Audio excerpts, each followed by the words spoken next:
Pernahkah kita merasa begitu kecewa dengan kehidupan yang sedang dijalani?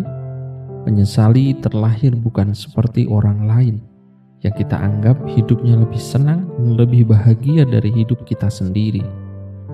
Bertanya-tanya, kenapa kita diletakkan dalam kehidupan yang begitu sulit? Tenang kawan, engkau tak sendirian. Ada jutaan manusia yang merasakan hal yang sama. Itu sungguh manusiawi. Kita semua pasti punya kekecewaan dalam hidup kita masing-masing. Ada saja masalah atau musibah yang membuat kita merasa hidup ini begitu kejam. Kehilangan harapan hidup, kehilangan sesuatu yang kita cintai, merasa iri dengan kehidupan orang lain yang terlihat bahagia, merasa hidup ini tak pernah lepas dari masalah pelik yang terus datang menghantam. Hal semacam itu membuat kita merasa kecewa dengan kehidupan yang kita miliki. Bukan seperti ini kehidupan yang dulu aku impi-impikan. Bukan seperti ini kehidupan yang dulu aku idam-idamkan. Kita lantas berpikir, adakah orang yang hidupnya lebih malang dari diri kita? Ingin rasanya mencurahkan segala unek-unek yang ada di dalam hati. Ingin rasanya menyandarkan punggung yang terasa lelah ini kepada seorang yang mampu membantu kita menahan beratnya semua beban hidup. Rasa-rasanya ingin berteriak, "Seseorang, bantu aku menahan semua beban yang di pundak, agar tubuhku ini tetap bisa berdiri dengan tegak." Kita coba bercerita kepada sahabat, seseorang yang sangat dekat dengan kita dan seperti saudara tetapi terlahir dari rahim yang berbeda. Berharap ia bisa menunjukkan jalan keluar dari semua masalah hidup yang semakin membuat kita depresi. Berbagai keluh kesah kita muntahkan kepadanya, dan ia pun mendengarkan dengan penuh kesabaran.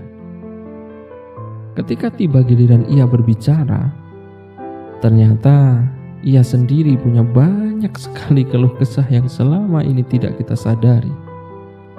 Mungkin kita terlalu egois, selalu sibuk memikirkan masalah sendiri, sehingga tak menyadari bahwa orang yang kita sebut sahabat itu pun memiliki masalah yang tak kalah rumitnya. Mungkin juga sahabat kita itu pandai menyembunyikan masalahnya. Tapi entahlah. Yang jelas, kita dan sahabat kita sama-sama terluka. Selanjutnya, kita coba untuk bercerita kepada orang tua tentang kekecewaan yang terpendam, tentang betapa kehidupan telah mengkhianati harapan-harapan kita.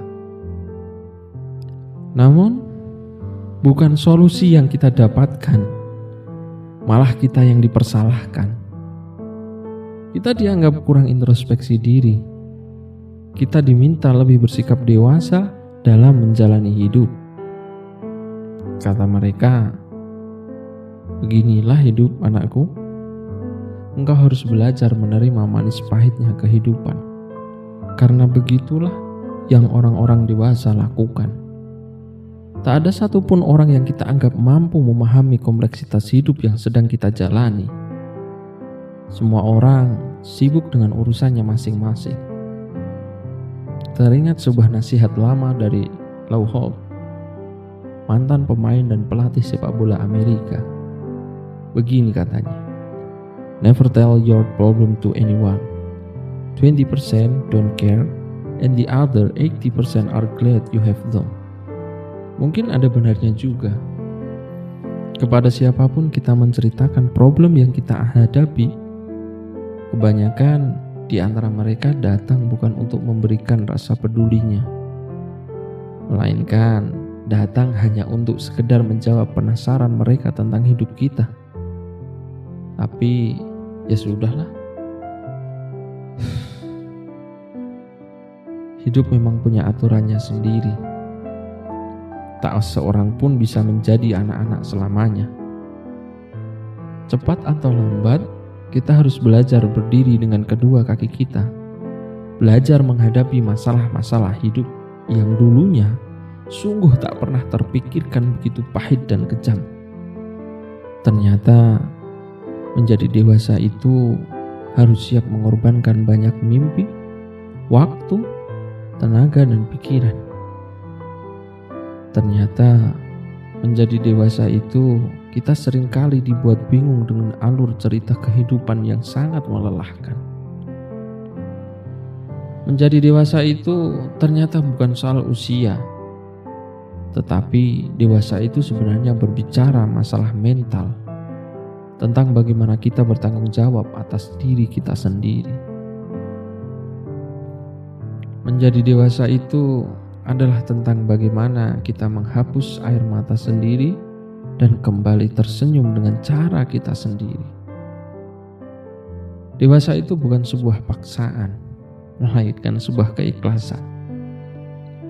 Dewasa itu lebih dimaknai tentang bagaimana kita bijaksana terhadap hidup kita sendiri. Dewasa itu ketika kita tak lagi membandingkan dengan orang lain. Dewasa itu ketika kita bisa berdamai dengan diri sendiri dalam kondisi apapun. Dewasa itu ketika kita sudah berpikir kalau bahagia itu dari diri sendiri, bukan dari orang lain. Dan ketika kita menuju dewasa, kita akan mulai sederhana dengan diri sendiri. Dewasa itu harus. Menjadi dewasa itu pilihan. Dewasa itu mampu mensyukuri semua yang kita terima dan kita miliki. Berdamai dengan semua masalah yang kita temui. Jadi, mustahil jika hidup tanpa masalah.